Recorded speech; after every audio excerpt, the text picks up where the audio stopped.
The girl everyone called Roach Girl ended up changing my life. Toa, reflective. But if you'd met me back then, you never would have believed that, because I wasn't the one defending her. I wasn't the one standing up for her. I wasn't even the one feeling sorry for her. I was one of the people laughing. Looking back now, that's probably the part I'm most ashamed of. My name is Ava, and for most of my life, I thought I understood how the world worked.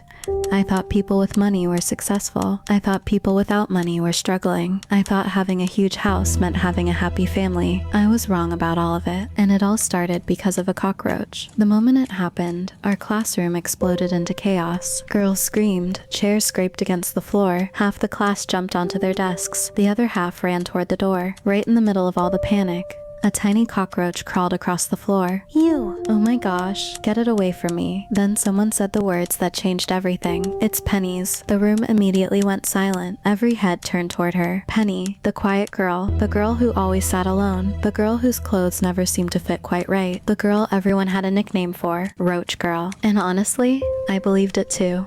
I didn't know her, never spoke to her, never sat with her, but somehow I had convinced myself I knew exactly who she was. It's funny how easy it is to judge someone you've never bothered to understand. One of the girls at my table pointed at Penny. I bet she brought it from home. The entire table laughed, including me, not because I thought it was funny, but because fitting in felt easier than thinking for myself. Penny's face immediately turned red. She looked down at her desk. Her hands tightened around her notebook. I didn't bring it, she said quietly. Nobody listened, and then our teacher walked in. Thankfully, he calmed everyone down and explained that cockroaches often appeared during warmer weather, that nobody knew where it came from, that there was no reason to blame anyone, but the damage had already been done. The whispers continued, the stares continued, the jokes continued. And Penny sat through all of it, alone. I wish I could tell you that I felt bad for her. I wish I could tell you that I walked over and stood up for her. I didn't, because back then, I was more concerned about what people thought of me. Then our teacher made an announcement, one that would completely change my life. For our sociology project, he began, each of you will be paired with another student. The room groaned. He smiled.